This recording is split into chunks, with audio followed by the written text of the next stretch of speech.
Subject English. Topic a lament. Lament, sob, beloved. Understand? Greet sorrow. P.V. Shelley. P.V. Shelley, one of the greatest romantic poets. Here, in this poem, the poet describes his hopelessness, disappointment, dejection. This poem was published after his death, and this is a posthumous poem because it is published after his death by the second wife of Shelley. Now he expressing his sorrow because he thinks that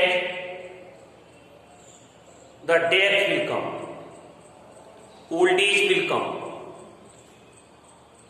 So the awareness of the old age having come before the time makes him very sad. Now in this first stanza, the poet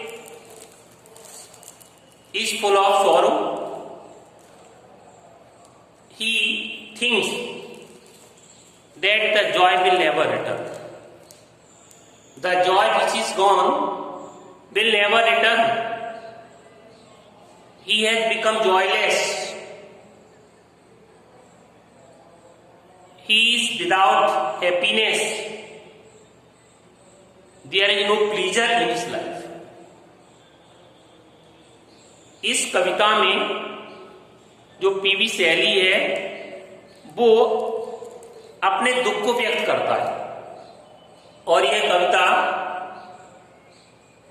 मरणों उपरांत उसके मरने के बाद publish हुई 1824। और जो title है जो लेमेंट, इसका मतलब शोक, विलाप। जो कवि है वो दुखी है और उसके जीवन में निराशा है, हताशा है, आनंद नहीं है। कवि यहां पर उसी दुख के बारे में व्यक्त कर रहा है और वह जो प्रकृति का परिवर्तन होता है, बदलाव होता है। अब जो नेचुरल ब्यूटी है उसमें भी अब उसको आकर्षण, उसमें सौंदर्य होता है, उसमें भी उसको आनंद नहीं आता। और ये जो पोएम है, जब लास्ट पोएम है उसके जीवन की, क्योंकि इसी के बाद वो मर गया, तो जो कवि है पीवी शैली कहता ओ वर्ल्ड ओ लाइफ ओ टाइम। आप लोग 135 पेज खोलेंगे और फिफ्थ पोएम है, पांचवी अलेमेंट। चौथी पोएम जो एन रिटेन कंट्री चर्चार्ड है वो अभी कोर्स में नहीं दी गई है, इसलिए मैं नहीं पढ़ा रहा हूं। ऑन एज ब्लाइंडनेस मैंने आपको पढ़ाई थी। फ्रॉम एनर्जी रिटेन कंट्री चर्चार्ड जो अभी नया सिलेबस कट करके आया, 2-3 पार्ट पोएम हट गई हैं, उसमें एक फ्रॉम एनर्जी रिटेन कंट्री चर्चार्ड नहीं पढ़ानी है, लव एंड मर्सी नहीं पढ़ानी है, stopping by the boots on A snow evening ये भी नहीं पढ़ानी है। अब मेरे को जो 5 नंबर पोएम है अलेमेंट बाय पीवी शैली, किताब में पेज है 135। ओ वर्ल्ड ओ लाइफ ओ टाइम। कवि कहता है, आप लोग देख रहे हो एक्सलेंटी साइन लगा हुआ है, आश्चर्य के साथ, विस्मय के साथ कह रहा, अरे संसार, अरे जीवन, अरे टाइम, इसका मतलब है, कहता हे संसार, हे जीवन, हे समय।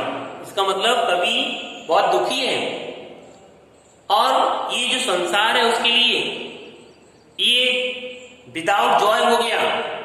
ये जो लाइफ है ये भी विदाउट प्लीजर है, विदाउट डिलाइट है। टाइम भी जॉयलेस हो गया है। कभी दुखी है। कभी क्या कहता है, on whose last steps I climb. कभी यहां पर अपने जीवन की जो तुलना है वो एक सीढ़ी से करता है। सबके घरों में सीढ़ी होती है ना, वो सीढ़ी जो है कभी जो वृद्धावस्था है उसको लास्ट स्टेप मानता है। रंग जिसे कहते हैं डंडा सीढ़ी का। तो जो सीढ़ी का अंतिम डंडा है यहां पर वो वृद्धावस्था से तुलना कर रहा है। लास्ट टाइम ऑफ लाइफ चल रहा है, फाइनल स्टेज है अब उसकी, लास्ट रंग से तुलना कर रहा है। कहता है कभी कि on whose last steps I climb, कि जिस जीवन की अंतिम सीढ़ी पर लास्ट टाइम, लास्ट स्टेप का मतलब लास्ट टाइम, फाइनल स्टेप में हूं और जिसकी अंतिम सीढ़ी पर मैं चढ़ा हूं वो जीवन, वो सीढ़ी रूपी जो डंडा है, वो जो अंतिम उस डंडे पर मैं जहां पैर रखे हूं, इट मीन जब वृद्धावस्था में हूं अब मैं, अब क्या कर रहा हूं, ट्रेम्बलिंग कर रहा हूं। ट्रेम्बलिंग का मतलब कांप रहा हूं। कांप रहा हूं का मतलब सडरिंग कर रहा हूं। सडरिंग माने शेकिंग कर रहा हूं। मेरे घुटने हाथ पैर कांप रहे हैं अब। क्यों? वृद्धावस्था आ चुकी है। एट डेट कभी कहता here I had stood before. Stood, stood माने खड़े रहना, बने रहना, रिमेनिंग। बिफोर माने पहले। तो वृद्धावस्था के पहले क्या होती? युवावस्था। कभी कहता है कि जहां मैं युवावस्था में फर्म स्ट्रांग खड़ा था, आज मैं उसी स्थान पर कांप रहा हूं। केवल वृद्धावस्था आ गई है। वृद्धावस्था में कंपन होने लगता है लेग्स में, टांगों में। जैसे कभी वृद्धावस्था की तुलना उस सीढ़ी के अंतिम डंडे से कर रहा है, जीवन की तुलना सीढ़ी से कर रहा है। कहता है कि युवावस्था में मैं फर्मली खड़ा था, स्ट्रांगली खड़ा था, आज मैं कांप रहा हूं उसी स्थान पर। और क्या हुआ? When will return the glory of your prime। कभी दुखी है और सोच रहा है कि ये जो return the glory of your time, prime, sorry, prime का मतलब युवावस्था। युवावस्था मीन्स पीक टाइम जीवन का, ईयरफुलनेस। और रिटर्न मीन्स वापस आना, come back. The glory of your time. Glory means splendour, splendour means वैभव। कभी क्या कह रहा है? कभी कहता है कि वो जो ग्लोरी है युवावस्था की, जो यंगफुलनेस, जो पीक टाइम का जो वैभव है, वो कब लौटेगा? क्योंकि अब ओल्ड एज की बात किसी की यंग एज नहीं आती। अब उसको आनंद जो चला गया है युवावस्था का, अब वृद्धावस्था में आने वाला नहीं है। कभी दुखी है। कभी कहता है कि जो अब तुम्हारी युवावस्था का वैभव कब लौटेगा? इसका मतलब है the delight of life will never return, the Joy of life which is gone never returns. So he is hopeless, he is full of detection, he is full of disappointment. In this last line कहता no more, oh never more। जो जीवन में युवावस्था का आनंद है वो कभी नहीं, कभी नहीं लौटेगा। It will never return। In this stanza the poet is very sad। He is expressing his sorrow। He is full of dejection। He describes the melancholy state of his mind। It means sorrowful state of mind। Here the poet says that the world has become without joy life has become without delight and time has become without pleasure. In this way, in simple language you can say, the world, life and time have become without joy, delight and pleasure. He compares the life to a ladder. He says that the old age has come and he is standing on the last rung of the ladder. In his young age, at the same place, he was standing firmly and strongly, but now, at the same place, he was trembling. His legs were shaking because he is aware of the old days. Now, he says that the youthfulness, the delight of youthfulness, the delight of his life will never return. Young age will never return. In this way, the poet is very sad. The poet was sure that the peak time of the life will never return. In the next line, next stanza, out of the day and night. Day and night here, whole life, सारा जीवन. A joy has taken flight. A joy taken flight. Flight का मतलब चला गया. Disappeared. Flew away. अदृश्य हो गया. Fresh spring and summer and winter wore. कभी कहता है कि जो फ्रेश मीन्स ताजी, न्यू, स्प्रिंग बसंत ऋतु, समर ग्रीष्म ऋतु, विंटर जाड़े में जो पाला होता है फ्रॉस्ट, कभी कहता है कि मूव माई फेंट हार्ट विथ ग्रीफ. मूव सहरन पैदा करना, हलचल पैदा करना, फेंट वीक कमजोर, हार्ट हृदय, ग्रीफ दुख से, but with delight.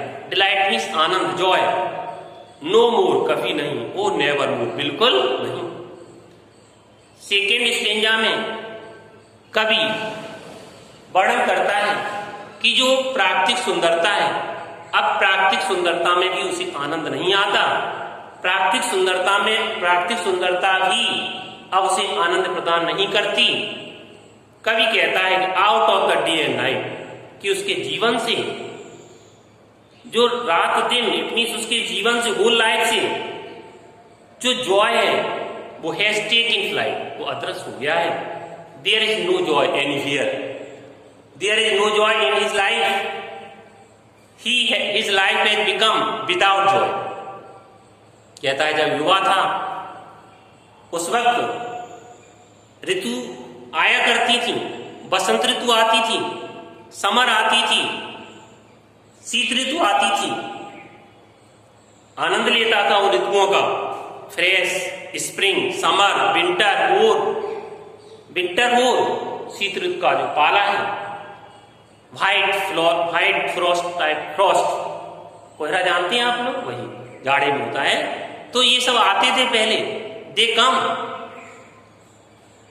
And they give joy. They provide joy to the poet when he was young. But in the present time they come. Summer comes, winter comes, spring comes.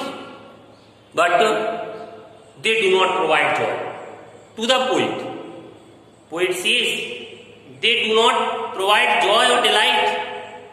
जब आनंद नहीं देते हुए तो अब क्या देते हैं? ऋतुएं आती तो हैं, आना बंद नहीं हुआ ऋतुओं का. प्राकृतिक सुंदरता का आनंद है अभी प्राकृतिक प्रकृति में, लेकिन कवि को वह आनंद प्रदान नहीं है. कभी अब आनंदित नहीं होता। युवावस्था में उन्हीं चीजों से आनंदित होता था, लेकिन अब क्या हो रहा है, वही चीजें spring season, summer season, winter होर, ये क्या करते हैं, ये प्रोवाइड क्या करते हैं, provide the grief to the heart of the poet. It means they set to the motion, it means they provide the sadness to the heart of the poet. They do not provide the joy. In the young age, the poet feels very happy with the nature, but now those natural things do not provide happiness, delight, joy. They only provide the sorrow. In this way, he is very sad. And he in the last line, he says, no more, oh never. The poet says that he will never get that joy. In his life, the joy has disappeared forever.